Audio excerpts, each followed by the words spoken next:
Story 1. The living come to mourn. The drive always felt longer than it should. Ben gripped the steering wheel tighter as he wound along the narrow forest road. A steady mist streaked across the windshield, and though the wipers kept it at bay, the night pressed in. Thick, silent, expectant. The trees leaned close, closing off the nig. HT sky. The radio had lost its signal miles ago, so the only sound was the rhythmic thunk-thunk of rubber over asphalt and the faint hum of the engine. It had been 12 years, since the accident. He wasn't the first to arrive this time. A dim figure stood beside the rusted fire pit, half-lit by the glow of a lantern hung from a low-hanging branch. Ben eased the car off the road and killed the engine. Silence rushed in like water over a dam.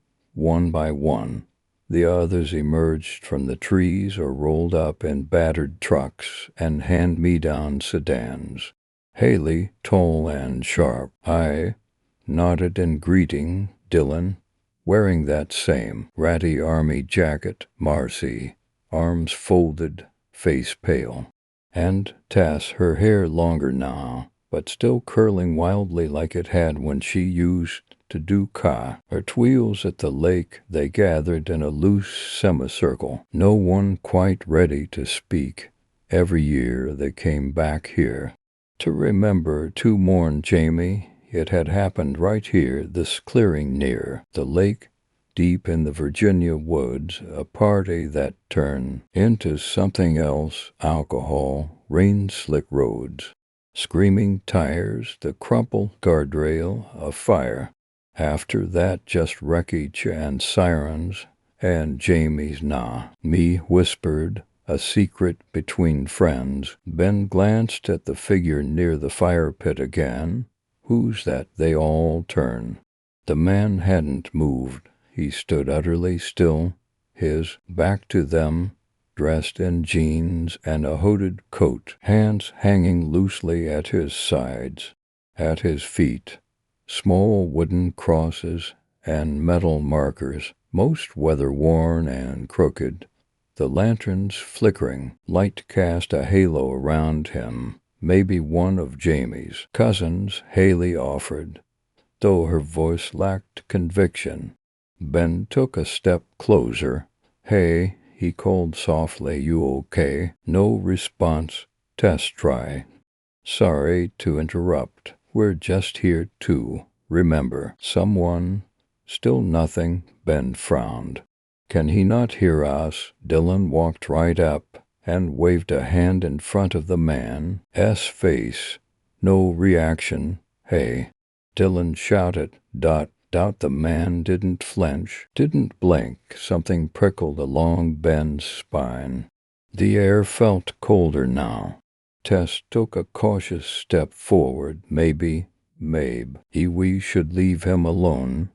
But no one moved. Marcy's voice was quiet. "Look at the ground." They all did. There were 5 markers. Small, hand-carved wooden crosses, each staked deep into the soil.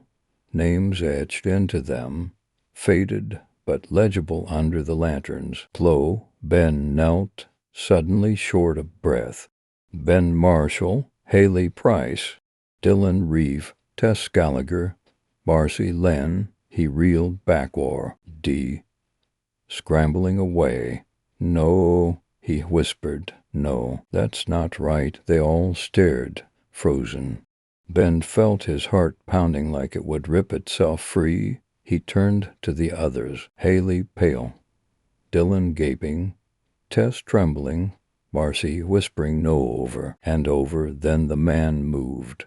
He reached into his coat, pulled something out, a folded piece of paper. He knelt in front of the crosses and laid it down carefully, as if afraid the wind might blow it away. Then he stood there again, still, as though listening to ghosts.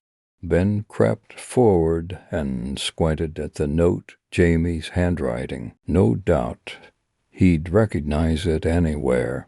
It's been 12 years, and I still don't know how to live without you. They said I was lucky to survive, but I didn't. Not really. You were my family, my everything. I come here every year hoping to feel close to you, hoping you're somewhere better. Ben felt the truth settling into his bones like cold rain. They had come here every year, believe ye. And gee, they were the mourners. But it was Jamie who lived. It was Jamie who came to mourn them. We're the ones who die, Marcy whispered. No, Dylan muttered, It's not. I remember the hospital. I remember being discharged. Ben shook his head. You remember what you want to remember, what you need to remember. That's how it works, right? Dream logic, T.S. said, voice far away. You stitch together a life from scraps. No, Dylan repeated, as if saying it would change the world. But he didn't argue further. Haley stepped closer to Jamie, her hand reached out but passed right through his shoulder. She let it fall. Slowly, Jamie suddenly shuddered, not from the cold, but from a wave of emotion they could feel, but not share. He turned, finally, his face, pale and worn, older than the boy they remembered. His eyes were red-rimmed. He looked toward them, and straight through them. His gaze passed over Ben, Tess, Marcy, all of them, searching the trees, listening to silence. I miss you, Jamie said softly. Ben's breath hitched. We never meant to leave you, Haley whispered. Jamie turned back to the sea. Ross's I should have died with you. Don't, Tess said, stepping closer. Please don't. But it wasn't for him. It was for them. Because now they remembered all of it, the curve of the road, the scream of brakes, the metal folding inward, the heat, the flames, Jamie being pulled from the wreckage. The rest of them gone, they'd stayed behind. Or maybe they'd never known they left, and every year Jamie came back to grieve, to ask forgiveness, to remember the ones he couldn't save. Why are we still here? Dylan whispered. Ben looked up at the trees, the darkness, stretching into forever. I don't know. The night grew thicker, the mist turning to a gentle drizzle. Jamie folded his arms, as though protecting himself from the cold, and knelt beside the crosses, one by one. He placed a wild flower on each dot. He lingered the longest at Ben's. Then, without a word, he turned and walked back toward the road, disappearing into the trees. The lantern remained behind, flickering in the wind. Ben stood there, staring at his name. After a long moment, Marcy spoke. Maybe we're not here for him. What do you mean? Taze asked. Maybe we come back each year for us, to remember who we were, to hold on to each other, to let go. The wind whispered through the trees like an exhale. Ben took a breath, looked at his friends, faded, blowing faintly now in the dim. Next year, Dylan asked. Uncertain. Yeah, Ben said. Next year. They stood in silence, watching the road Jamie had taken, watching the night settle around them, waiting, maybe, for the moment they could move on. But not yet, not just yet. Story 2. Before I go, I stood as motionless as I could and watched a hummingbird as it visited the feeder hound, jing from the eave of my apartment. As it went to move away, it hovered just outside the window for a second and stared in at me. I wondered if it saw me. Do hummingbirds have thoughts like we do? If so, what was going through that little mind as it peeked in at me through the pane of glass separating us? I turned away from the window and faced her. Her face was red and swollen from crying. She'd been at it all night. I'm sorry, I said. This isn't anything I planned. She just stared ahead. She was looking at me, but through me too. She couldn't PR-ing herself to make eye contact with me. I get it, but I have to try. Are you going to talk to me about it? I asked. I understand this is tough, but I really need you to tell me you're going to be all right when I go. She looked up with red, mascara-matted eyes. How could you? Mike, I can't make it without you. You know that the tears started again. I moved to embrace her, but he pulled away and tugged at her cardigan, pulling it tighter around her shoulders. You're a lot stronger than you think, I said. I know it's hard now, but you're going to be okay, I promise, and I'll be here, you know, if you need me. She was working hard to pull herself together. She turned away from me and walked back to our bedroom. I started to follow her, but she needed time. I stared out the window, instead looking for the hummingbird. When she came back into the room, she was dressed, and she had fixed her makeup. I told her she looked great, but all I got back was a cold shoulder. She was looking in the mirror, fussing with her hair. Mandy will be here in a minute, so you need to be ready, she said without looking up from the mirror. Ready? Ready for what? I didn't remember making plans with her and her friend. Fuck it, ... You look fine, she said finally. Then she turned and walked into the kitchen. I followed her. Maybe me going isn't the best idea, you know, considering I really didn't remember what the plans were, but I didn't feel like I should be tagging along. You've got to do this, she said. She took a neck of orange juice and turned to face me.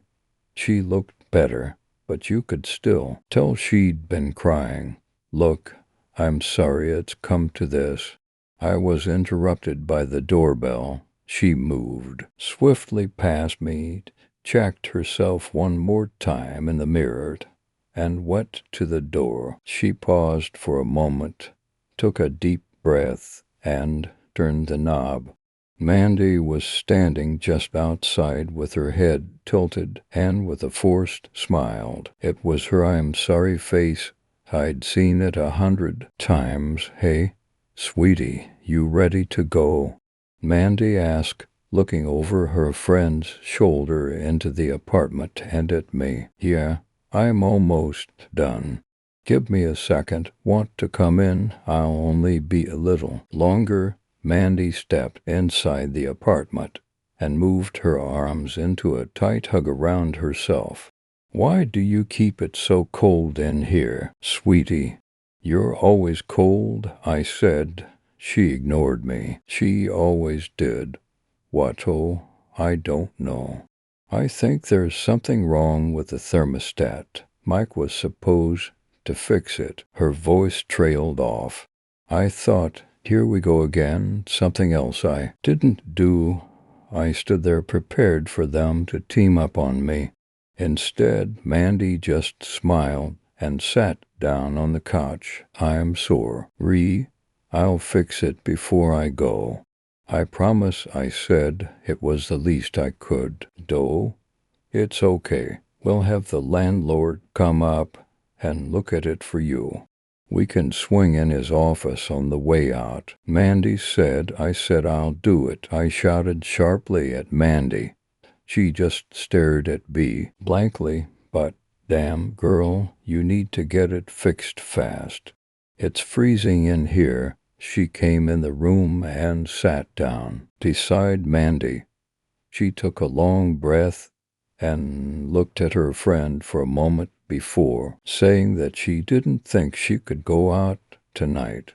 Mandy started to speak but stopped. Mandy just took her hands in hers and smiled. They sat there like that for half an hour. Finally, Mandy looked up and said, "Nobody gets to decide when you should move on except you. Okay. It's only been a month since Mike's accident. Nobody expects you to be okay yet, so just know we love you and we are here for you." "Okay, accident. What accident? What are you talking about?" I asked. Neither of them looked at me. "Tell me." I was shouting now. I went to touch her, to turn her around. I needed to feel her touch, her warmth. My hand passed through her arm. I covered my mouth with my hands. I couldn't speak. "What is going on?" I stood up and moved back to the window. Passing the mirror by the front door, I had no reflection. I could see my wife and her best friend clearly in the mirror's reflection, but I was standing between them and the mirror. I simply wasn't there. Oh God, please God, no. Please, I was pleading for my life to a God I never believed, and there was no answer. I thought about our conversations from the past few days. I knew I had to go, but I couldn't remember why. I just knew I was leaving and it was hurting her. I guess I thought we were breaking up. I don't want to leave. I can't leave. She needs me here. She does not need you. It is time to leave. I look up and step back when I see the black mass in the mirror. It SP. "Oak again, it is your time. Where am I going?" I was afraid, truly afraid. The black thing moved toward me, and I pulled away. It extended a piece of itself until I could feel its icy embrace. It was the first thing I'd felt in a long time. I looked at my wife. It hurt. "She cannot begin to heal until you leave this place. It is your time," it said again. I took one final look at her, and then at the blackness hovering in front of me. "I'm ready." As everything around me shifted to black, I saw a hummingbird just outside the window. I wondered what it was thinking. Story 3 after midnight at Marty's all-night diner. The weird ones always come, and after midnight. That's what my boss told me on my first day at Marty's all-night diner, and he was right. But weird doesn't always mean bad. I've worked the dead-eye shift here at the diner for about 6 months now, and while we definitely have some real doozies coming overnight, I can honestly say that most are just plain folks trying to get by like the rest of us. Some work the late shifts. Some just like to be out at night. Less people to deal with. One of my regulars once told me that that's not my experience. There's a whole culture out at night. They're simply different people than the ones that live their lives in the daytime. Different. That's a nice way of saying weird, I guess. So, like I said, my boss was right. I had the chance to work the morning shift a few months back, and I tried it.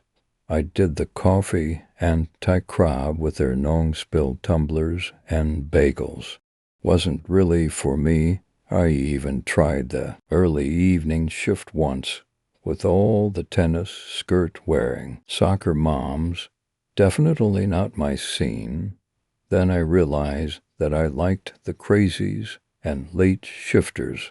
As it turned out, I was one of the weird ones my boss had warned me about. I'm okay with that. Last night was different. I was running late again, like I always am, so I didn't really notice how empty the parking lot was when I got there. But after I got in and got settled into my night, I looked around, and the place was pretty slow for a Friday night. I mean, it happens sometimes. Usually it's the weather or a big ball game in town. Tonight it was just dead. Maybe a dozen customers in the whole place. I went over and put some of the tip jar change in the jukebox and loaded up about an hour's worth of 80s music. If you're going to be bored, might as well be bored with some great tunes, right? We were about 45 minutes into my playlist, about halfway through Eye of the Tiger, when the first one came in the side door. He was tall and thin to the point of looking sick, like some of the cancer patients we have come in from time to time after their treatment at the cancer center down the BL. Heck, he was dressed all in dark clothes with an old-timey hat pulled way down over his eyes. It really didn't match the hat, I mean. First, you just don't see too many guys wearing hats like that anymore. It was a brown businessman hat like they wore in the 40s, an Indiana Jones hat, you know.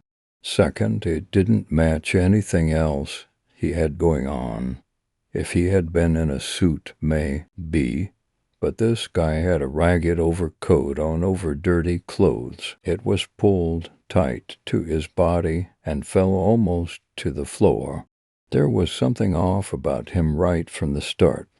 But I told myself that his type of weird was just different than the normal weird we get. To each his own, I thought. He moved to the far corner booth and sat himself down heavily. Great. My table, I said to nobody in particular, but hey, a tip's a tip, you know. I moved towards him, coffee pot in hand. They always want coffee, and was about to give my normal greeting, and he looked up from the table. He looked me right in the eyes. I stopped. I froze. Is more accurate. A chill didn't just run down my back. A whole army of chills did laps around my entire nervous system. He didn't ask a word. He just looked at me. I tried to shake off the heebie-jeebies he gave me and moved as close as I could make myself get. Looks like we might get some rain tonight, I said. I guess we could use it. I paused for a reaction. Usually I get something. Not this guy. He looked at me without any kind of emotion. Okay, not a talker. Gotcha. Well, anyway, what can I get you? Hot coffee, black? Got it. Do you, want to see a menu or something? We have great, pineapple. If you like apple. I stumbled through my usual pitch. He just glared at me from under the hat. Coffee, black, please, he repeated. I turned over the coffee cup we leave on the table. Like I said, everyone gets coffee. And filled his cup. Thank you, Marianne. Most kind, he gravelled too. Tea? It took me until I was almost back to the counter before I realized I hadn't told him my name. I don't even go by that name. I go by Mari. My name tag just says the fear gripped me. In a way I've never felt. I became cold all the way to my core of my being, and I began to shake. Mike, I'll be back in a sec, I managed to say to my grill guy, somehow without crying. Take your time. Doll, he said over his shoulder.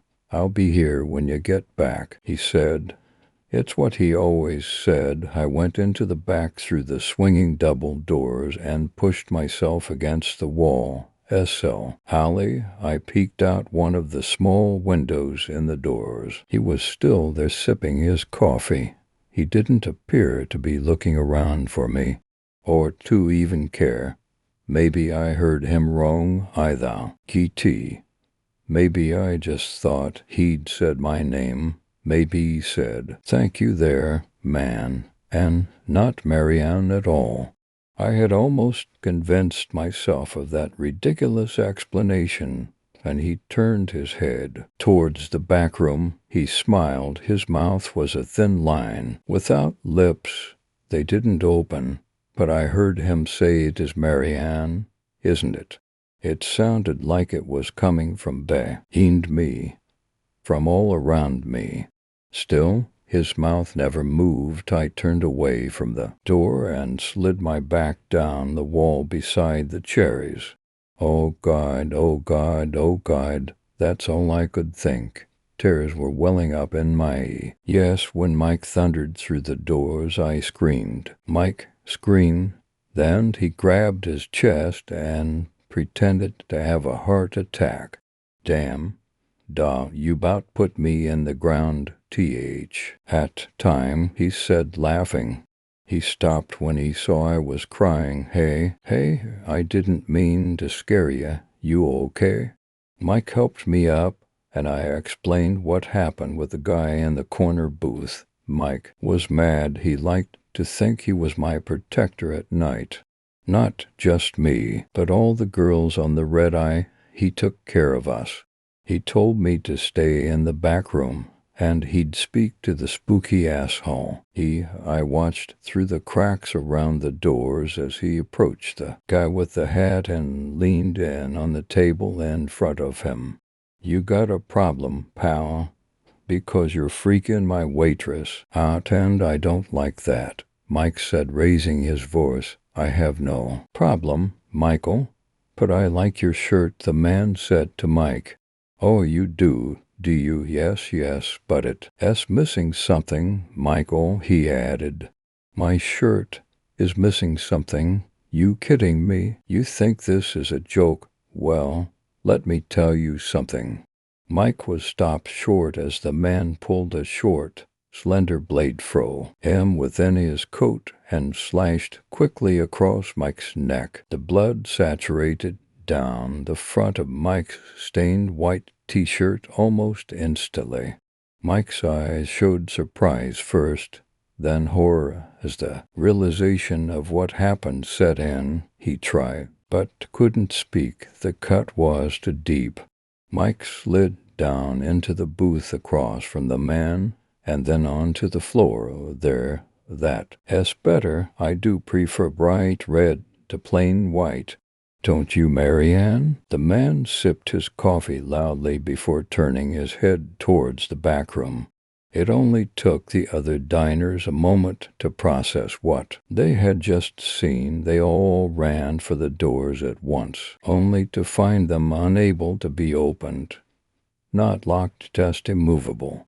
Panic set in, and everyone moved to the opposite corner of the diner. Several Opal were calling 911, and others were recording the scene playing out in front of them.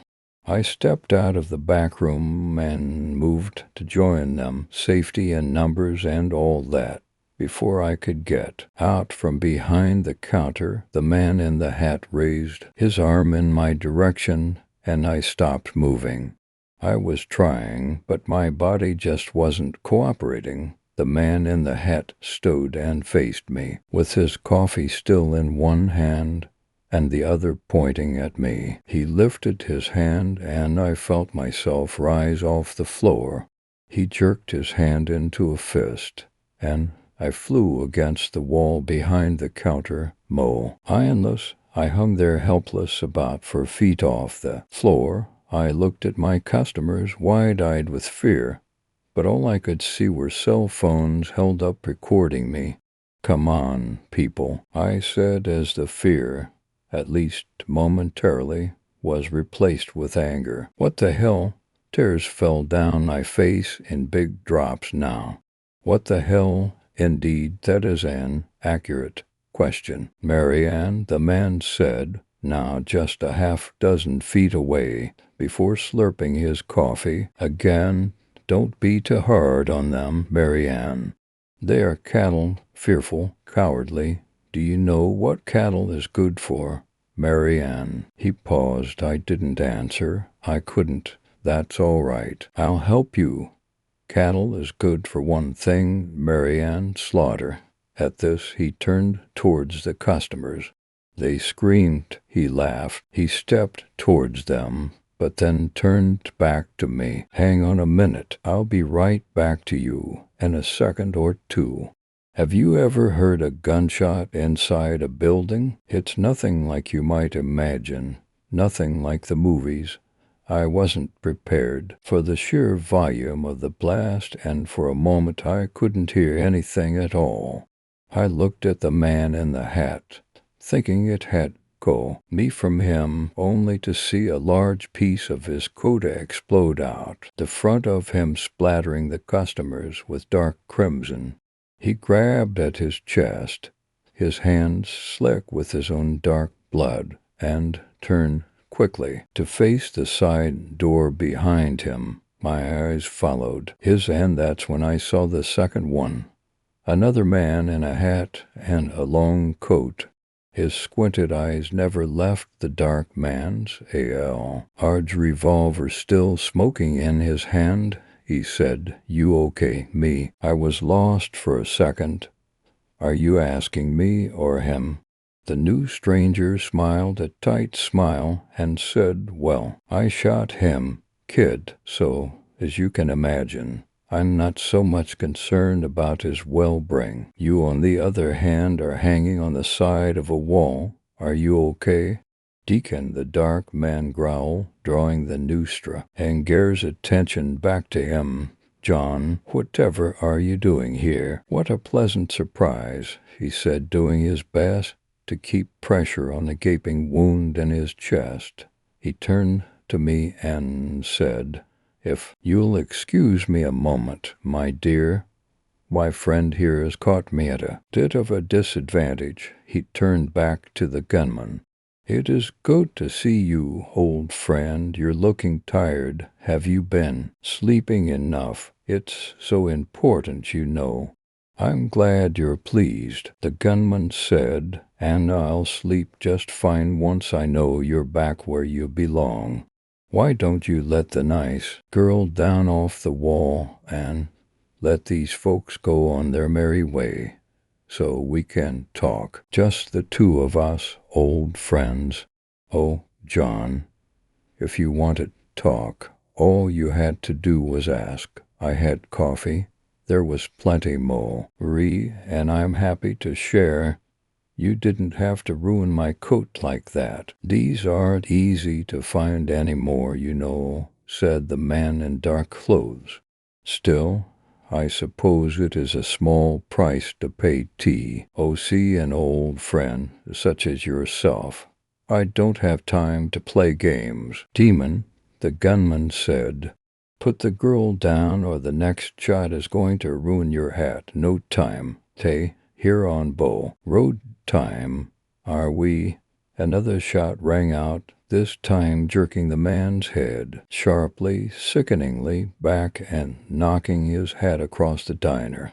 Another crimson blast covered the cowering customers, this time with pieces of gray mottled flesh in it. The demon, as the new stranger had called him, climbed back to his feet and turned towards me. I could see the customers behind him through the oozing hall. The bullet had sheared through his head. I could see his face, at least what was left of it, clearly now. It wasn't just his clothes that were dark and gray. His flesh and hair were the same washed-out color. His eyes were black without any white visible at all, and his teeth were jagged and yellow. He managed a smile, released his clenched fist, and allowed me to drop to the ground. He turned to the gunman and gestured with outstretched arms. "There, happy now, John, getting there. You know the deal. Turn around and face the counter. Arms behind your back," he said to the demon. "Fine, fine. I'll go with you, John, peaceably. If you allow me a word with Mary Ann," the demon said. "I'll be brief." New fear ran through me, and I almost vomited on the spot. "Not going to happen," said the gunman. "Turn around. Face the counter. Hands behind your back. Now, how many do you think, John? How many of these cattle can I kill before you put me down? It's just a curiosity, of course, but I count 10 total. I believe I can kill at least, let's say, 7 of them before you can unload your sidearm and stop me, or you can allow me a moment with the girl. What do you think, Mary Ann? His attention turning back to me. Is it worth the danger to save 7 lives? Do you accept the risk? It really is quite important. The demon was looking back and forth between me and gunman. Are you kidding? I thought. These people didn't lift a finger to try and help me. Nobody helped Mike. They were too busy filming it all for Instagram to care. Yes, I said, I'll take the risk. I said it. But I couldn't believe I said it. It's okay, I said to the man the demon called. John, your funeral, kid, was his reply as he pulled a second, smaller revolver and cocked it. He aimed both guns at the demon and said, you have your moment. Do it now. The demon made an exaggerated gesture of appeasement, licked his palm, and slicked back his greasy gray hair. In an instant he was over me, face to face. His breath was hot and smelled like coffee. And not in a good way. He smiled as a drop of his blood dripped out of the whole th. The last bullet had put at the base of his hairline and landed on my cheek. Thank you, Mary Ann. I feel like we have a bond, you and I thought you deserved an answer. It's important that you know. After all, he was nose to nose with me now. He moved to whisper in my ear. I held my breath. The truth is demons don't eat pie, and I do not like apple. Not at all. He smiled and stared into my eyes for a moment and then turned back to John. I am yours, Marshall. All yours. Goodbye, Mary Ann, at least for now. He dipped his head in a mock bow of respect. Enough, the gunman said as he placed a pair of elaborately engraved handcuffs on the demon and turned to walk him out of the diner. He stopped just short of the door, looked back over his shoulder at me, and said, can I get some that coffee to go black? Still in shock, I got up and poured him a cup of black coffee in one of our Marty's all-night diner styrofoam cups and handed it to him. Thanks, he said. I guess habit took over, and I reply, have a good night, and thanks for stopping in at Marty's.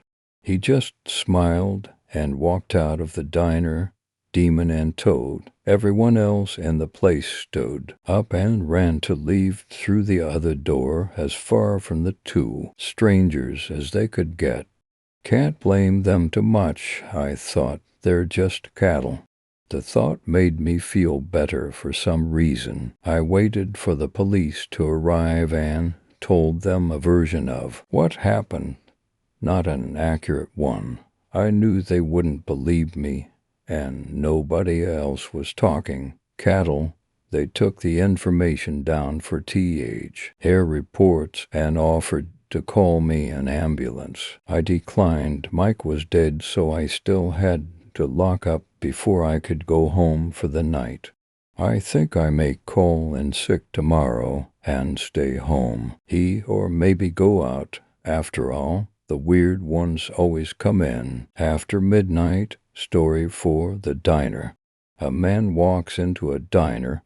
He had the unfortunate luck to break down on the most desolate stretch of highway. It had started to rain about a half-mile back, and he was beginning to lose hope when a beacon of hope in the form of a truck-stop diner appeared before him. His boots hit the mat just inside the entrance. Just as the clock struck midnight, he sat down, ordered a slice of pie and a cup of warm coffee to help with the rain's biting chill. But something strange was off about this place. It wasn't tea all it seemed. Need a refill on it coffee. Sweetheart, Clive startled from the files he was poring over and looked up at the waitress. She snapped the gum between her cherry red lips and gestured with the pot of coffee in her hands to the cup half-filled coffee that has long since gone cold. Ah, Clive hurriedly shuffled his papers out of the way and handed the wire. Tress Loren according to her name tag. The cup if you would be so kind. He tried his best to give his best smile. But by the look on Lorraine's face it must not have been too convincing. She quickly filled up the orange juice and turned to leave when she spotted something on the table and stopped mid-spin. Her cherry red lips dipped into a frown as she cocked her head to the side.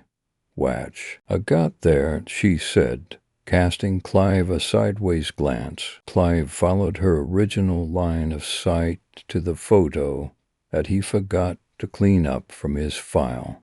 In the picture was a man smiling big and bright. He had windswept brown hair and green eyes just as happy as his smile. It's a photo of a man that went missing around here. Sources say that he was last seen here. Here, Lorraine's eyebrows shot up and dropped her mouth open so wide her gum almost fell out of her mouth. If anyone went missing after visiting this place, I would have heard about it. Not much goes on round here, and that is a month's worth of gossip right there. Are you sure? It would have been about a month ago during that heavy rainstorm. Around the 15th. His name is Garrett Livens, Clive said, handing her the picture in case a closer look jogged her memory. Loren studied that picture for a few moments, her brows furrowed in deep concentration before relaxing again after a minute, and handed Clive back the photo. "I'm not sure," Loren said, shaking her head. "I see a lot of guys come and go from here. It's hard to keep track of all of them, especially a blonde and like him." "Sorry." Clive took back the photo with a nod. He glanced at the man again and his wind-swept blonde hair and put it back into his file. He didn't blame her. The diner is the only place to stop for food and gas for miles. He figured that the turnover of customers here would be higher than most places, and finding anyone on the staff to remember a single person from a month ago no less would be nothing short of a miracle. Loren left to continue her duties, leaving Clive to ponder his case in silence. It wasn't even a second before a flash of light lit the night sky, and the sound of thunder rattled the diner shortly after. The rain came shortly after, soft at first, then mounted into a torrential downpour.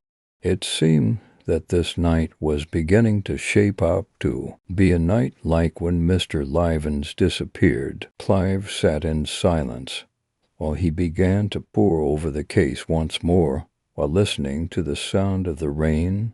It was calming and helped him focus better. He didn't know how much time had passed when he heard the sound of clicking eels heading his way. He looked up to see the familiar face of Loren once more. "Sorry to bother her. You again, Mr.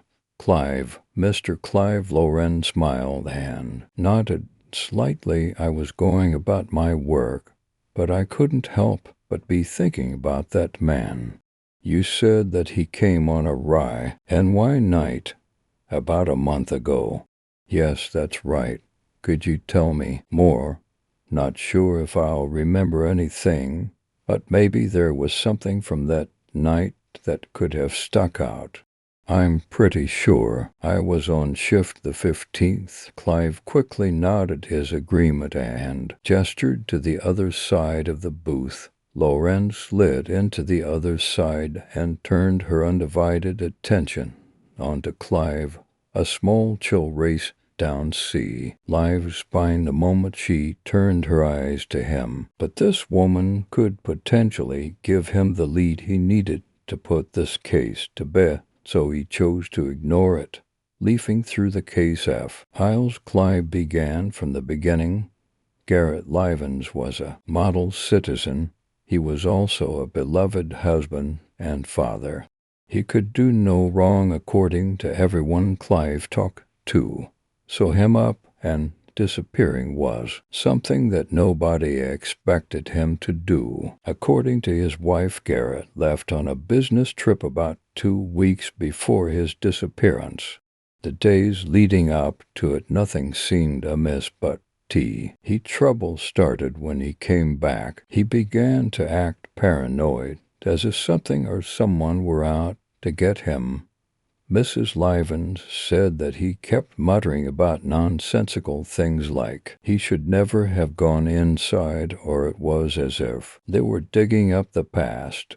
She tried everything to get him to tell her what happened, but every time she did he would just shut down or lash out at her. She stopped asking after the third outburst. After a few days, Garrett seemed to go back to his former self.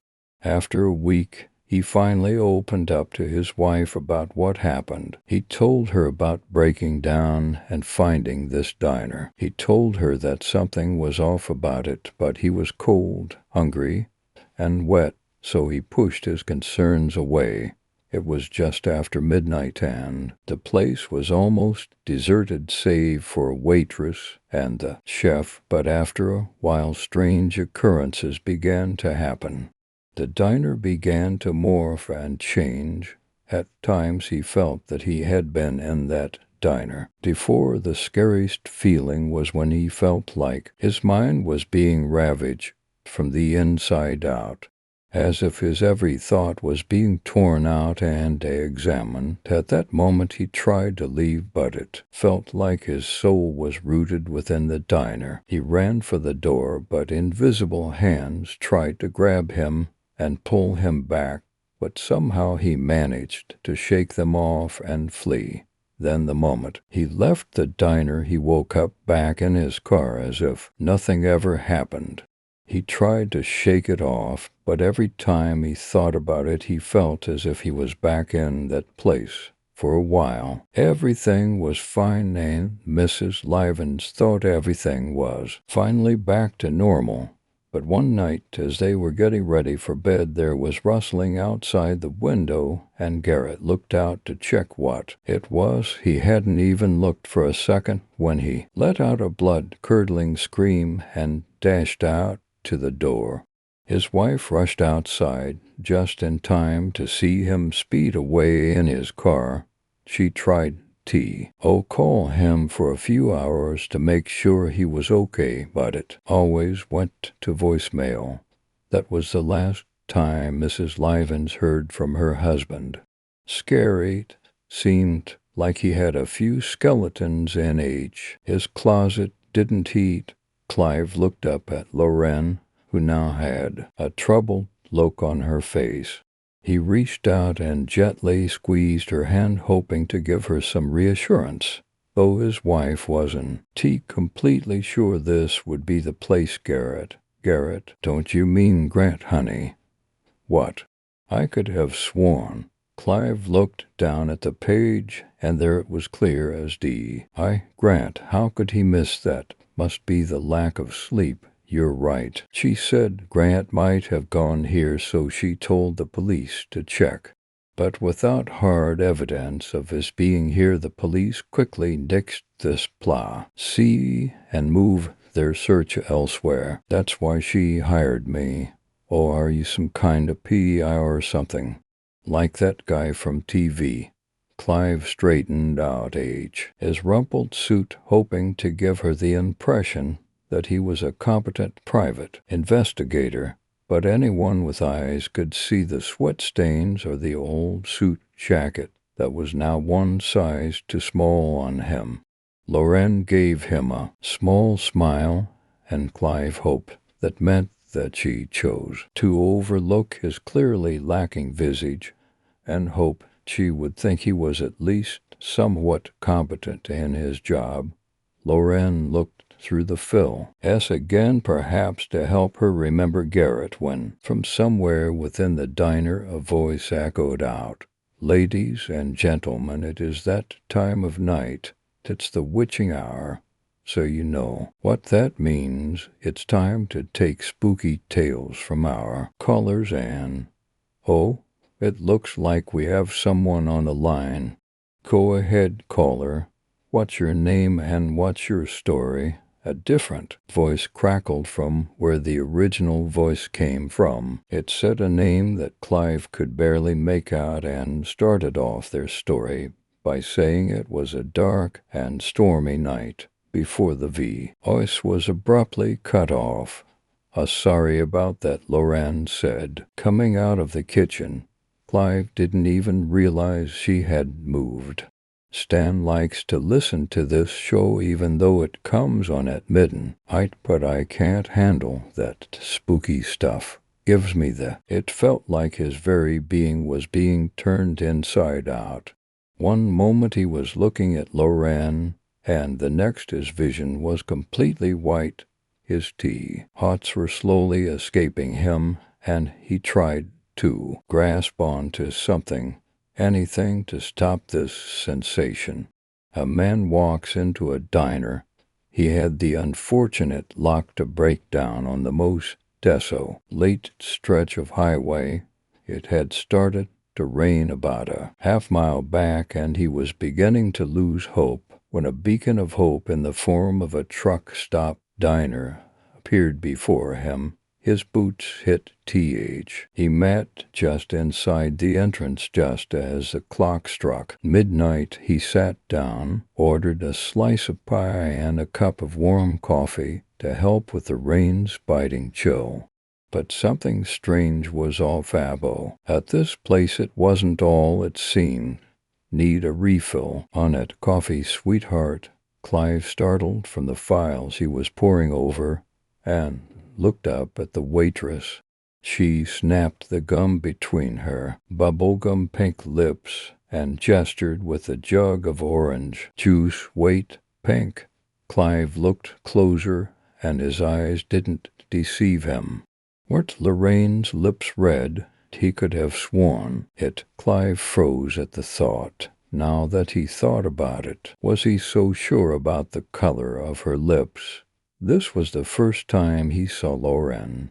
In fact, how did he know her name? Clive's breath began to quicken when he felt a strange sensation take over his mind. In a blink, his mind felt oddly clear and light. He looked back at the waitress and her cherry red lipstick. Yes, that's right, cherry red. They had always been cherry red. "Nothing seemed amiss here. You all right, sweetheart?" the waitress said, tilting her head. Clive nodded his head. Clearly the lack of sleep was beginning to get to him. He pushed his cup towards the waitress and glanced at her name tag, Derry. He blinked at it.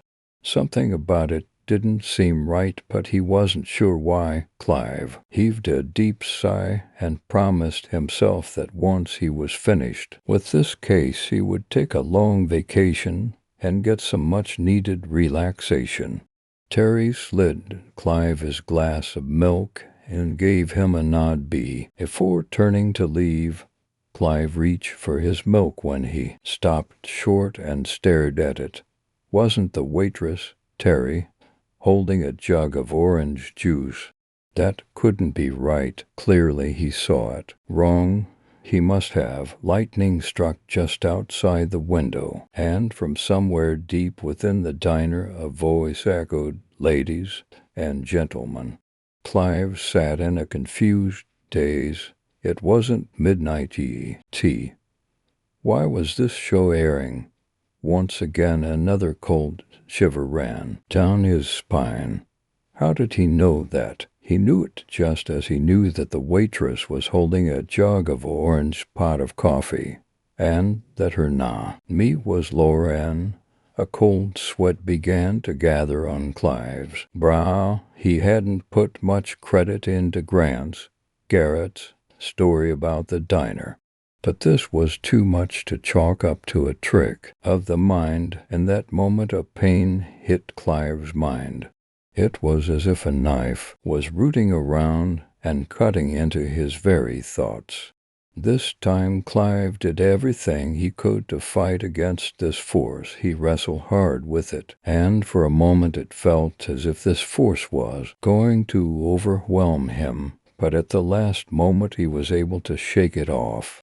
Clive panted hard at the exertion. He braced his hands against the table for a bit more stability. He took a few deep breaths to calm his madly beating heart, and when it finally calmed down, he looked up to see Loren sitting right across from him. "Pardon me, sir, I wasn't expecting company so soon after the last one." Loren smiled at Clive with the same smile from before, but this time the smile didn't reach her eyes. "What is this place? That's the question of the day." Clive clasped his hands in front of him, hoping that it would stop his hands from trembling. He didn't know where he was, but he knew that he was in danger. Clive waited patiently as he watched Loren turn away and a pondering look take form on her face. Time seemed to move slow as molasses, when once again she turned her attention towards Clive and gave him an appraising look. "Where do you think you are?" Clive was dumbstruck. He didn't know how to answer that question. He was in a place where nothing stayed static. It moved and if to that well, he couldn't trust his eyes, let alone his mind, any more. Loren seemed to delight in Clive's mental torment because she let out a soft laugh. "Oh, I'll stop torturing you. Here, how about this?" Loren leaned closer, and a shock of pain radiated from Clive's chest. He doubled over, gasping for breath as he looked into her eyes. "You were kind enough to tell me a story, yes. Oh, I should return your kindness. Let's see where to start." A flash of lightning flashed once more outside the window. Rain began to fall, softly at first, but slowly turned into a torrential downpour. Loren leaned in close, cradling her head in both her hands. Her eyes were alight with excitement, and her voice was just above a whisper. A man walks into a diner, not realizing that he was already dead. Story 5. Thealana, London, 1793. Michael Kelly was not disappointed after standing in the alley waiting for the girl. He had first seen her 2 weeks earlier when he stumbled home from a rowdier night of drink, and then again within the next night or two, heading out with mates. If one of them hadn't commented on her, he might not have given it another thought. And it seemed whenever he passed along that street, she was there, always alone, walking quickly across the way in the opposite direction. What the respectably dressed young woman was doing out and about at all, he could only imagine, and imagine he did. She never looked up or acknowledged him, or anything for that matter, and he had quickly become intrigued. She was of middling height, and from what the lone street lamp told him, not especially a beauty, being somewhat plain, but not wholly unattractive. However, her figure was of appealing proportions. Her modest cloak and bonnet had of noticeable quality. If she was a domestic, she must serve a prominent family, though the nearest district of class would be far removed from this lonely tract.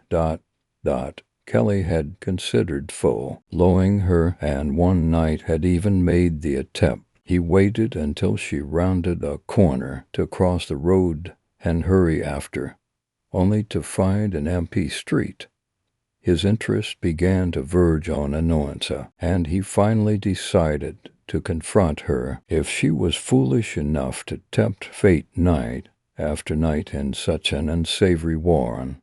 She may well be a doxy who would not object to his order, and this idea spiced the evening pleasantly until he caught the familiar clack of her shoes on the stones.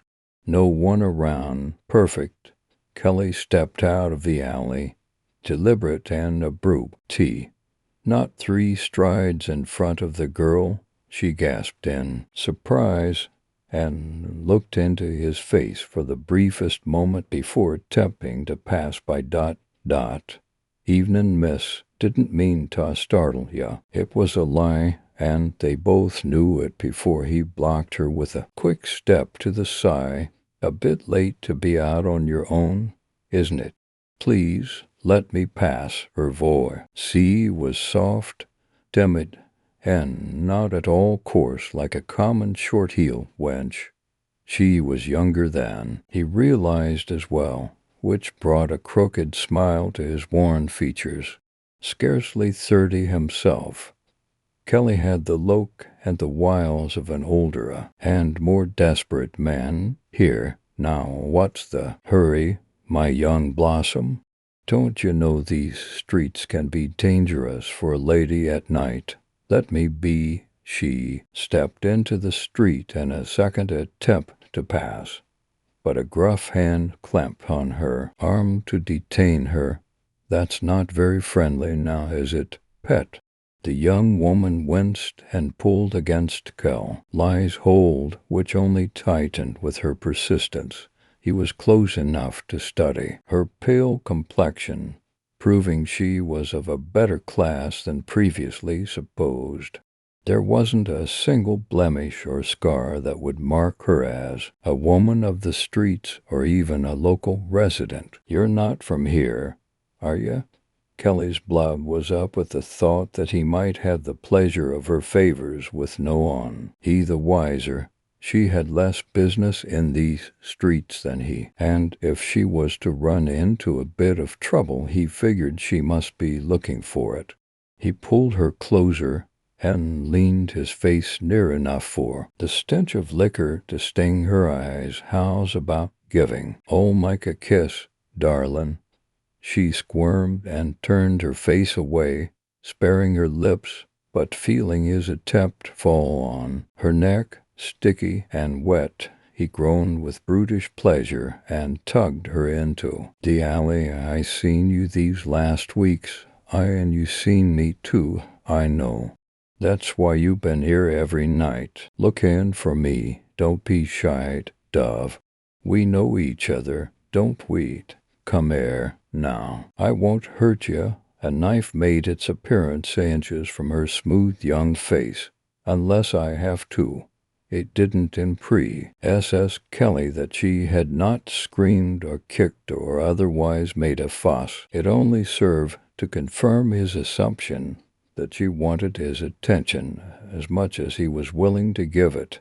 He shoved her against the wall and wagged the blade in front of her eyes. Strange eyes they were, seen by the dim light from the street. There was no fear in them, only a calm observation, as if she was reading a book or studying some unfortunate stuffed creature in a museum. It was not curious enough to delay Kelly's ardor or deter his threat. No trouble, mind, just a little fun. He tried again for a kiss, and once more she turned her head away in time to see the shadow crawling down the wall. Before her assailant could pull aside her cloak, she pushed him away with surprising strength. You truly are disgusting, sir. Kelly was surprised by this, though still intent on having his way. He had neither seen the descending shadow nor heard his approach in the form of man. It was for the best. He never felt the blow that laid him out on the alley stones. The young woman eyed her hero skeptically, straightening her clothes and shaking off the memory of Kelly's advances. You might have been a bit more prompt, she scolded her brother as he stood there, clearly proud of himself with a smug and satisfied grin. Oh, don't be cross. I was in awe of your acting and could not look away. Acting. Alana's thoughts quickly wandered to the theater. After the final curtain was always her preferred place to dine. She sighed as Theo knelt over the stunned Mr. Kelly. Suppose we risk your honor next time, Lana. You should know by now. I have none. He lifted the fallen man to a sitting position like a rag doll and looked to his sister. Are you not hungry? Not for drunkard's blood, thank you. I think I'll save my appetite for the Strand. Theo shrugged. Well acquainted with his sister's habits, the Strand would promise a more acceptable menu for both, and after a quick inspection of Mr. Kelly's grimy neck, Theo decided to open a vein in the fellow's arm to serve as a first course. Alana looked down at the scene with curious fondness and was lost in a moment's memory of a time when she and Theo had not yet crossed over. Where would they be now, she wondered, with more than 50 years since the change? No doubt she would have been tied to a husband, home, and hearth, much against her will, and Theo might have been packed off to the colonies and perhaps lost in the recent war. She would rather remember the happy, more wholesome days of childhood, chasing through the garden like savages or racing through the wood without a care in the world. It was a time of innocent affection when nothing mattered to each beyond the other. It isn't like we could have run off to the Americas. Theo had picked up her thoughts as he often did. He let Mr. Kelly slump to the ground, where he would later wake, confused and weak, but no worse for wear, as was their peculiar custom. Theo fished a coin from his waistcoat and flipped it onto the ground beside the fallen man. I know you miss the old briars and the grounds, and even the staff, family members being naturally absent from the recollection.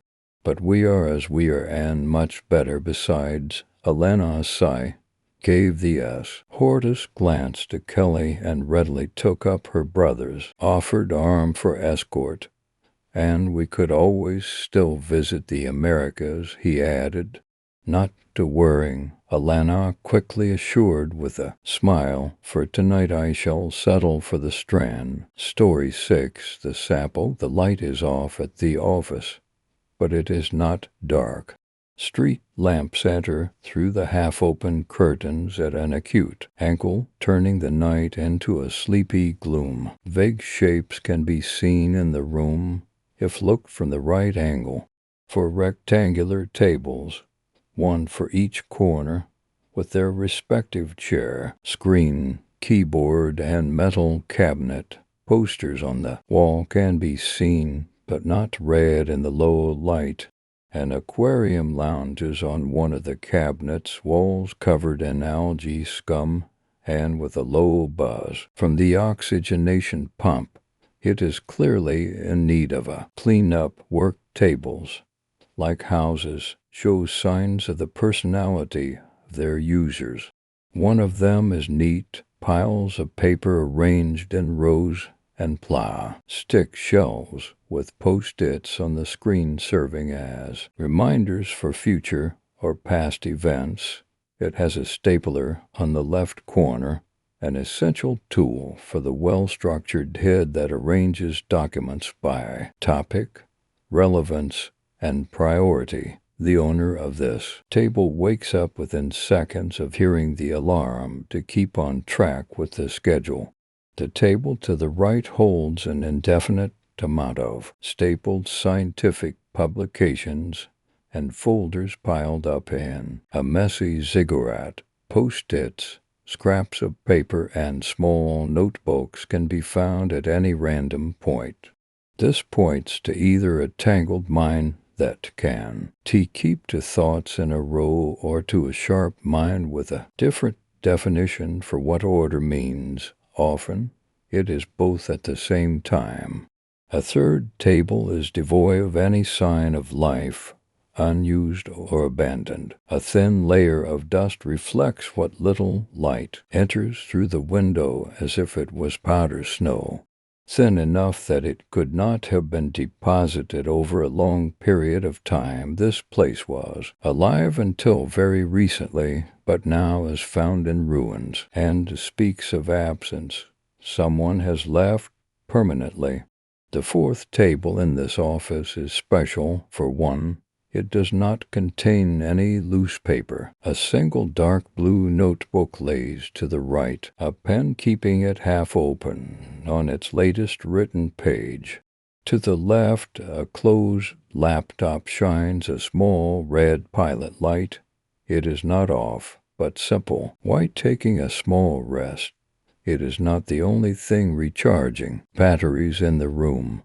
Between machine and paper, a pair of worn-out boots lay at the border of the table, barely keeping balance. This is what makes it special. It is the only table occupied this late at night in the entire research institute. The researcher is not totally sleeping. He plays with the waves of dreams, narrowly avoiding them as they push and pull and lull him into its depths, neither conscious nor unconscious. Eyes shut tight, but the body kept the perfect balance between the reclined chair and the feet on the table, a tight rope walker between worlds. This is not the first time he has kept vigil at this table. He has been there the previous night, the one before, and nearly every single one for the past 6 months, as he is not a night shift worker or an owl. He arrives every morning at his post at 9 a.m. sharp. His work has not finished yet, just like every day. In the semi-lit room he appears to be contours of a shadow, not even a presence in the room, furniture with a heartbeat. For those with eyes and wit, he is much more than that. His muddy boots talk of the awful weather. The rain has lasted long enough he does not care to clean them any more. The frayed edges and tip point to a preference for walking. The 3 kilometers trip between home and workplace is the only fresh air available to breathe most days, besides walking alone at night. Heals the soul. Everybody knows this. Next, his jeans are old and well-fitting, something you can wear every day without people noticing you have not done laundry in several weeks. The gray sports jacket keeps him warm in the cool room, and the spacious pockets come handy to keep the phone and all the other tools when worky. In the laboratory, a long oil stain runs down the chest from lunch. Gas station sandwich with barbecue sauce as usual.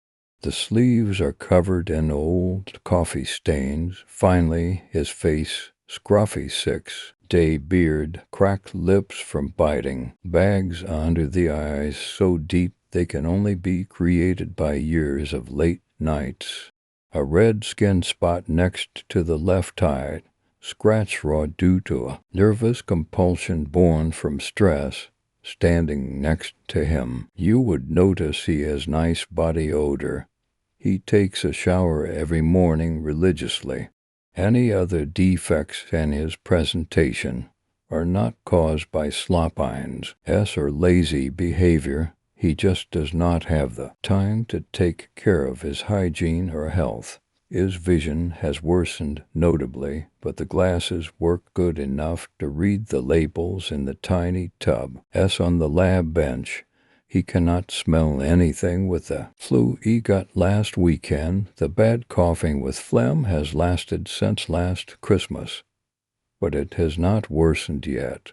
It can wait. A few health issues are the least of his problems. He must finish his thesis by the deadline appointed by the committee, or there will be consequences.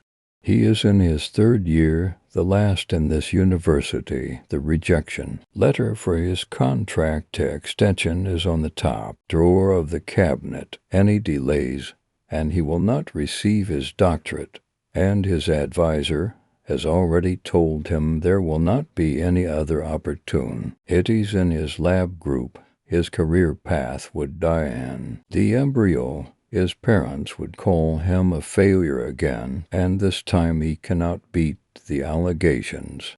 His girlfriend would berate him. Distance and absence have strained the relationship to its limits. The chats are full of empty words, recriminations, and regret.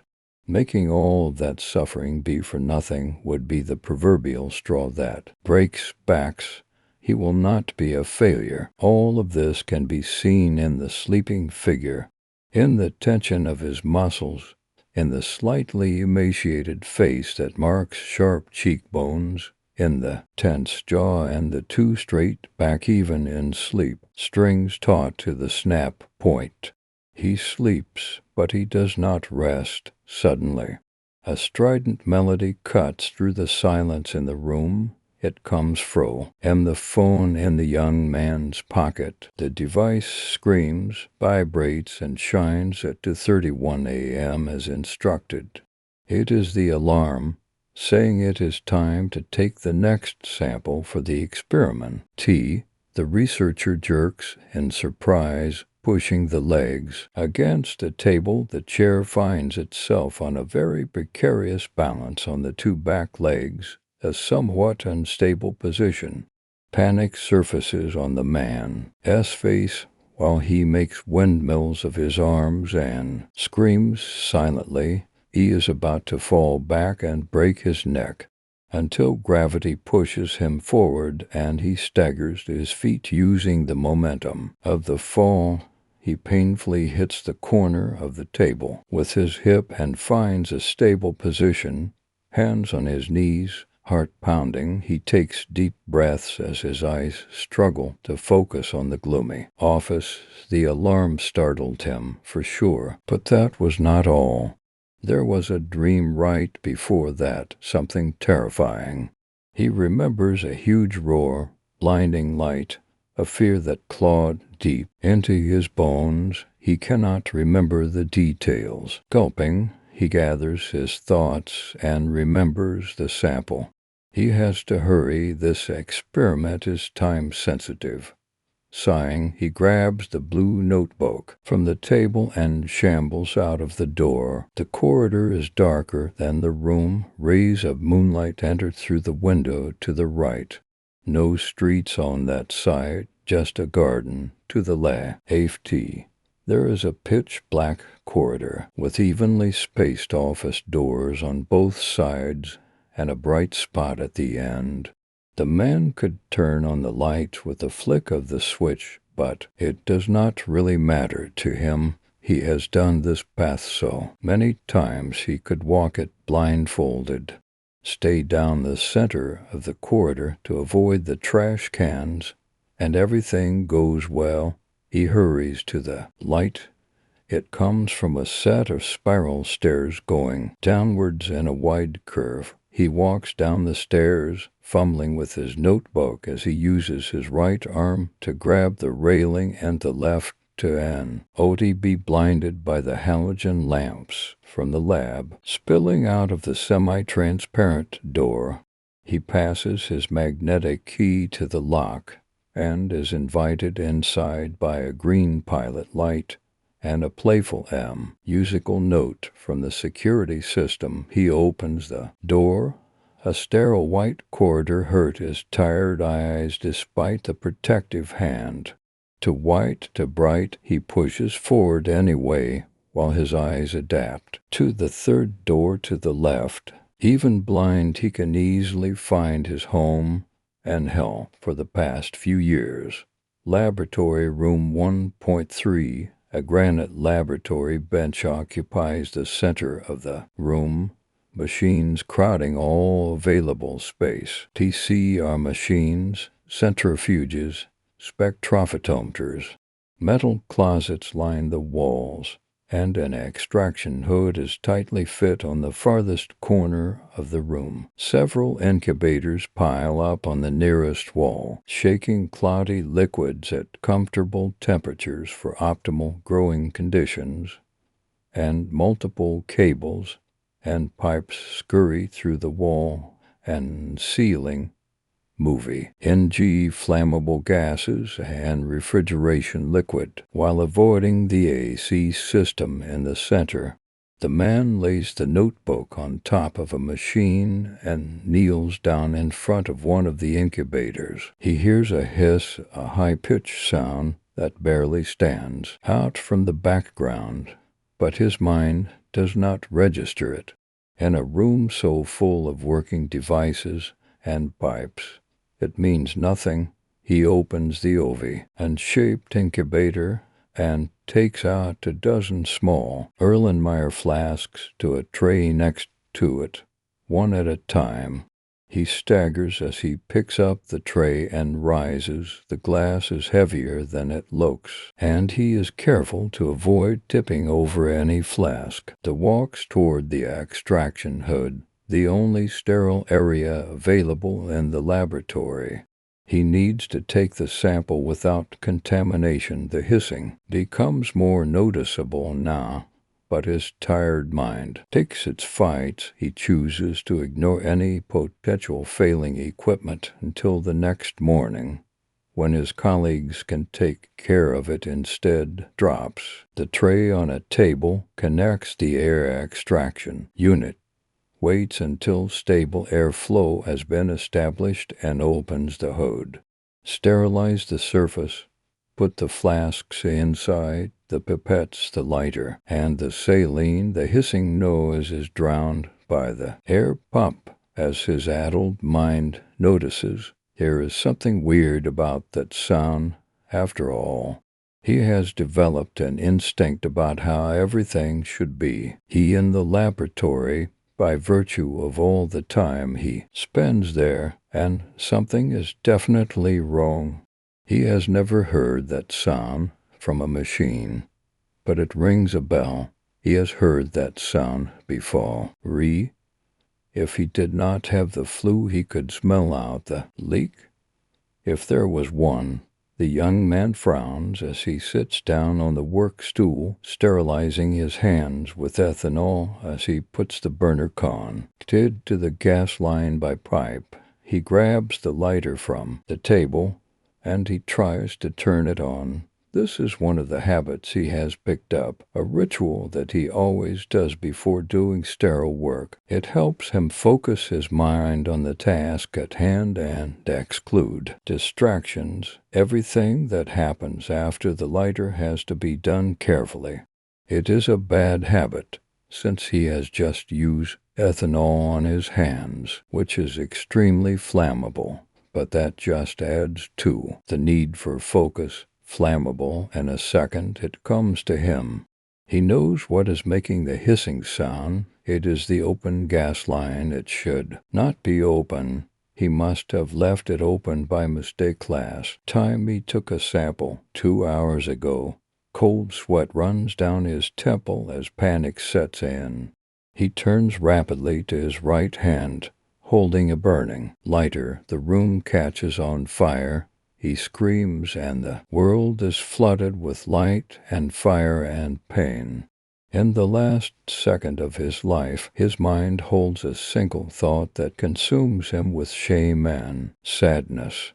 He is definitely not going to reach the deadline on time. The alarm stridently breaks the silence of the office, and the young man stirs, his leg tweaks, and his chair almost falls backwards. Almost. The chair drops forward with added impulse, and the man is pushed against the table.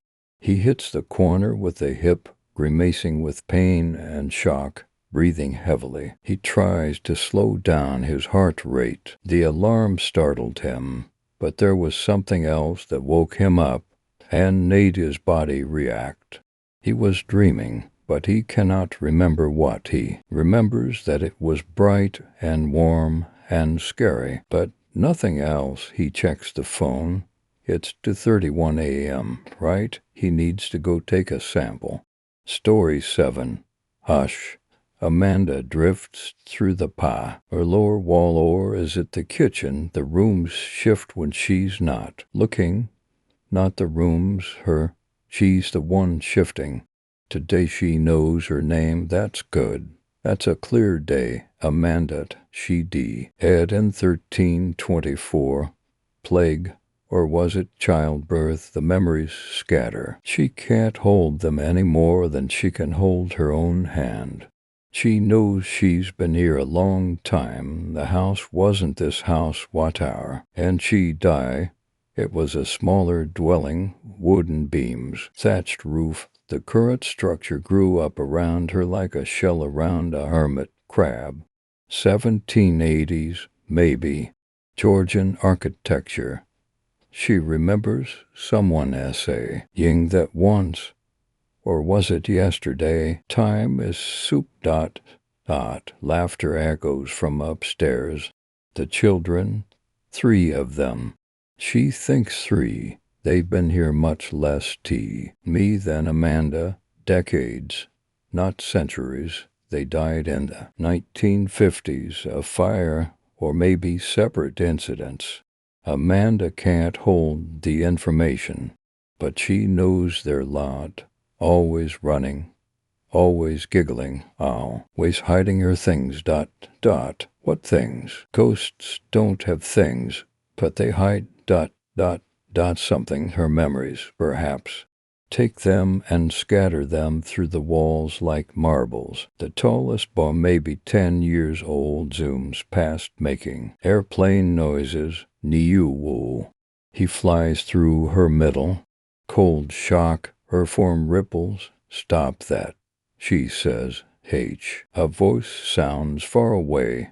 Underwater. The boy loops back, grins. Make me. Grandma. She was a grandmother once. Had a daughter. What was her name? Gone. The memory slides away. The boy has another pass. Through her chest this time. Her essence scatters like dandelion seeds. Takes her a moment to pull back together. By the time she's solid again, he's vanished into tea. He's ceiling. More laughter. The other children somewhere above, always moving, always playing. Amanda was never this energetic, even when she was alive. Even when she was young. Was she young? She must have been. Everyone starts young, but she can't remember it. The house has been empty since 2000, 24 years of silence broken only by ghosts. Before that, families, tenants, owners, coming and going. The living with their noise and their warmth and their solid footsteps. Amanda liked the living. They reminded her of something, of being real, of mattering, but the children scared them away. Knocked on walls. Moved objects, appeared in mirrors, laughing the whole time. By 2000, no one would stay. The house was condemned. Structural issues, they said, but really, too many. Ghosts. Amanda tried to stop the children, tried to explain. The living are precious. Let them stay. Let them bring life to this place. But the children just laughed. They're boring. They don't play with us. They just scream and run. So the house emptied. And Amanda has been alone with the children for 24 years. 24 years of games she doesn't understand, of hiding and seeking and running and knows. 24 years of watching her memories scatter like leaves in wind. Today is a clear day. Amanda knows this. She drifts to the 2nd floor. The children are in what used to be a nursery. Now just rotting wallpaper and broken floorboards. 3 of them. She's certain this time the tall boy Timothy, that's his name, she remembers. The twin girls Sarah and Susan, 6 years old, died in 1952. Carbon monoxide they re-sleeping, didn't suffer. Amanda remembers this, clings to it, proof that she can still remember something. Hello, dears, she says. They stop playing, look at her with wide eyes. It's a clear day for Amanda. Timothy whispers, be nice, Sarah says, or Susan. Amanda can't tell them apart. We're always nice, the other twin says. They're lying. They're never nice. They play tricks, hide things, push her memories into corners where she can't find them. But Amanda smiles, because today she remembers she loved children once, had children, or maybe she was a teacher. The details blur, but the feeling remains. Love. She loved children. These children are not hers, but she loves them anyway. She remembers. Yes, she remembers when they first arrived, the 1950s. She was clearer then, had more good days than bad. Timothy had been frightened at first, confused. Am I dead? He'd ask, looking at his translucent hands. Yes, dear, Amanda had said, gently, but you're not alone.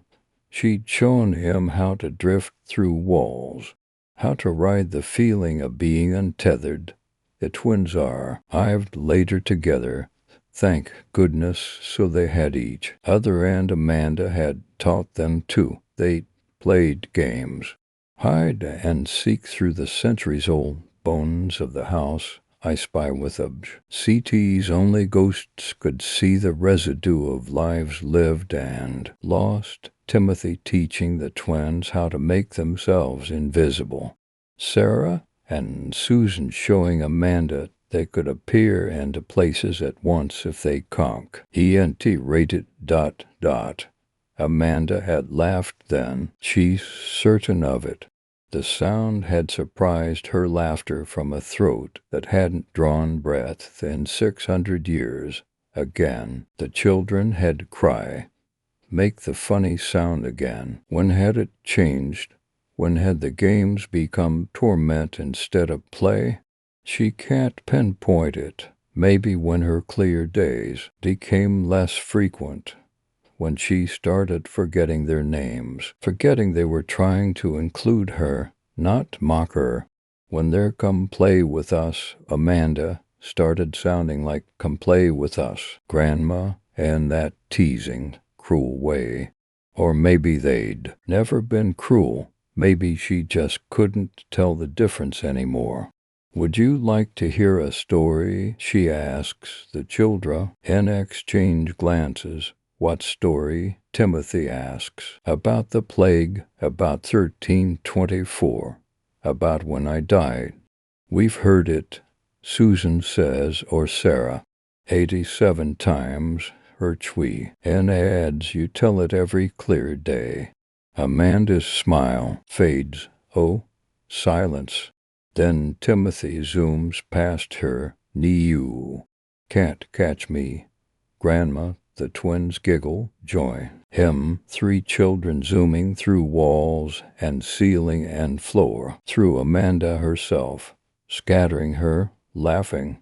Amanda tries to hold her form together, tries to stay present, but the children are relentless. Through her chest, through her head, through her memories, and just like that, the clear day ends. Amanda doesn't know where she is. Darkness, not the darkness of night, the darkness of forgetting ... She drifts, untethered, knows somewhere. Children, no demons, little demons with teeth and claws, chasing her, always chasing. She moans, the sound fills the house, deep and hollow, the sound of something ancient and afraid. The demons scatter. Good, they should fear her. She is ... She is ... Who's she? A woman in the walls, the thing that haunts. The shadow that screams. Yes, that's who she, I asked. Timothy huddles in the attic with the twins. She's bad today, he whispers. Really bad, Sarah agrees. Should we? Susan asks. A wail echoes through the house, long and terrible. The sound of someone who's forgotten how to be human. Yes, Timothy says. Hide. They sink into the walls, become part of the house, still, silent, invisible. Below, Amanda drifts, searching for something. What is she searching for? The noise. She's searching for tea. He knows. There was noise, always noise. Little things running, little things laughing, making it so she couldn't think, couldn't remember. Where are they? She pulls the H. Who's around her like a coat, sinks into the foundation, into the beams, into the wallpaper and floorboards and crumbling plaster. Where are you? No answer, but she can feel them. 3 small presences, hiding, afraid. Good, they should be afraid. She is the woman in the walls. She is the shadow. She is what remains when everything else is forgotten, and she's so tired of the noise. Timothy feels her, searching, feels her attention like cold fingers pressing into his hiding place. She's looking for us, he whispers. She won. To find us, Sarah says, but her voice shakes. They've hidden before, lots of times. When Amanda has bad days, when she forgets who she is and becomes the wailing thing they hide until she forgets what she was angry about. Usually takes a few hours, but this time feels different. This time Amanda isn't just wandering. She's hunting. Amanda finds the first one in tea. He walls, not by sight, by feeling, a small warmth, a tiny presence, a ghost so young it still remembers what it's like to have a heartbeat. She reaches for it.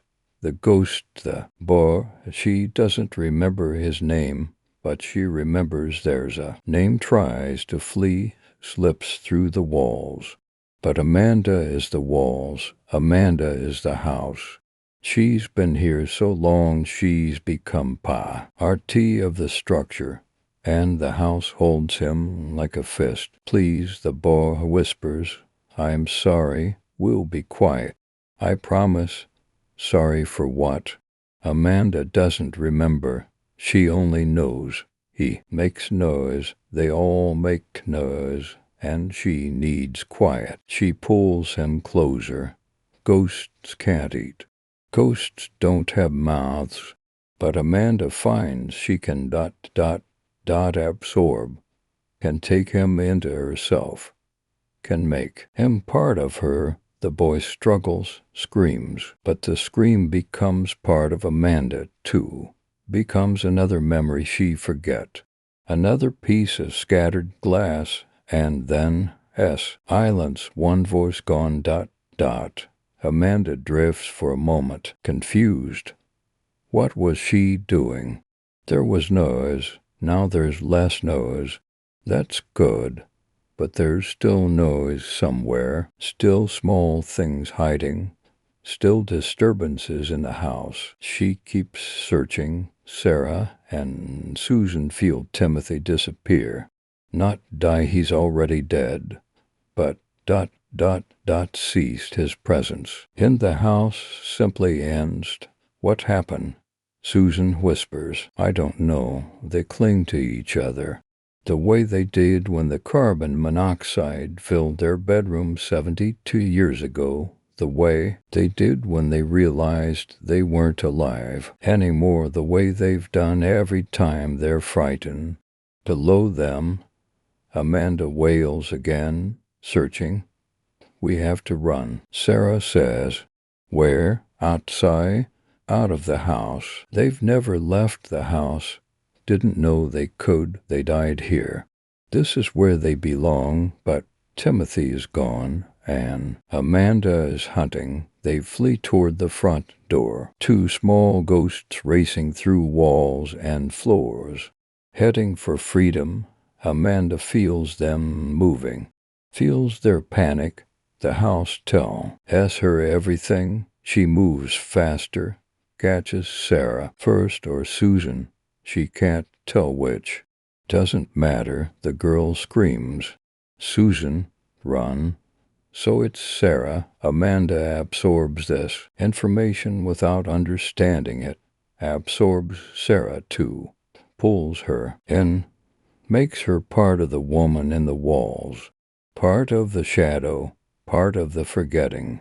Another voice silenced. The second twin makes it to the door, pushes through, emerges into the yard. Freedom, grass and sky and moonlight. Things she hasn't seen since 1952, but Amanda follows. The house extends beyond walls, the land remember, as the foundation reaches into earth, and Amanda has been here so long she's become the land too. She rises from the ground like mist, surrounds the small ghost. The girl tries to flee, but there's nowhere to go. Amanda is the air, Amanda is the earth. Amanda is everything. I'm sorry, Amanda whispers, or thinks she whispers. I just need quiet. The girl stops, struggling, looks at her with wide eyes. I forgive you, the girl says. And then she's gone, absorbed, silenced. Part of Amanda now. The house is quiet. Amanda drifts through empty rooms, searching for the thing she was searching for. What was it? There was noise. She remembers that constant noise, children playing, running, laughing, scattering her thoughts like leaves. But now silence, perfect, complete silence. Amanda reaches for the memory. What happened? Where are the children? Gone, they're gone. She made them. Gone. She consumed them, absorbed them, made them part of herself. The memory clicks into place, clear, sharp, terrible. Amanda screams. The sound echoes through the empty house, through the condemned building with its rotting floors and crumbling walls, through 700 years of haunting. Timothy, Sarah, Susan. She knows their names now, can feel their memories mixed with her own, their lives, their deaths, their decades of play and laughter and tricks. They were just children, just lonely children, wanting attention, wanting play, wanting someone to remember them, and she destroyed them. For quiet, the house is quiet now, perfectly quiet. Amanda drifts alone, through rooms that echo with absence, through walls that remember children's laughter, but will never hear it again. She is what she wanted, peace, stillness, no more noise to disturb her. No more tricks to confuse her, no more memories scattered rough the walls, just silence, and in the silence, Amanda remembers everything. Remembers being alive in 1324, remembers the plague, remembers dying alone while her family fled, remembers becoming a ghost, remembers 700 years of drifting, of forgetting, of losing pieces of herself decade by decade. Remembers the children arriving, how much they annoy her at first, how much noise they made, but also how they brought life to the house, how their laughter filled empty spaces, how they reminded her in brief moments of clarity what it was like to feel something other than confusion. They were loud, they were mischievous. They drove her mad, but they were company. And now they're gone, and she's alone, truly alone for the first time in 72 years. Amanda sinks into the foundation, into the oldest part of the house. The part that's been here as long as she has, she can feel the sea age, children inside her, 3 small lights, 3 memories that aren't hers, but are part of her now. She could release them, but she doesn't know how, and even if she did, they're consumed, changed. What would emerge wouldn't be the children anymore, just pieces, fragments, ghosts of ghosts. So she keeps them, holds them, carries them in her endless drift. I'm so wry, she whispers to them, to herself, to the empty rooms, but sorry doesn't stop her from forgetting even now. Even in this moment of clarity what she's done, the house stands empty on the edge of town, condemned since 2000, rotting, crumbling. No one goes near it. Locals tell stories, the shadow woman in the walls, the thing that wails. They don't know Abo, at Timothy, Sarah, and Susan. No one remembers them anymore, except Amanda, and Amanda forgets. Inside the quiet house, a ghost drifts. She doesn't remember her name today, doesn't remember much of anything, just that she's alone, has been alone for ... how long? Forever, maybe. And somewhere deep inside her, 3 small lights flicker, memories she doesn't recognize, voices she can't hear, children who'll never play again. She drifts through empty rooms, searching for something. What was she searching for? The nose, maybe there used to be. He knows, didn't there? She can't remember, just knows the house is quiet now, finally, blessedly quiet. And in the silence, the woman in the walls forgets she ever wanted anything else.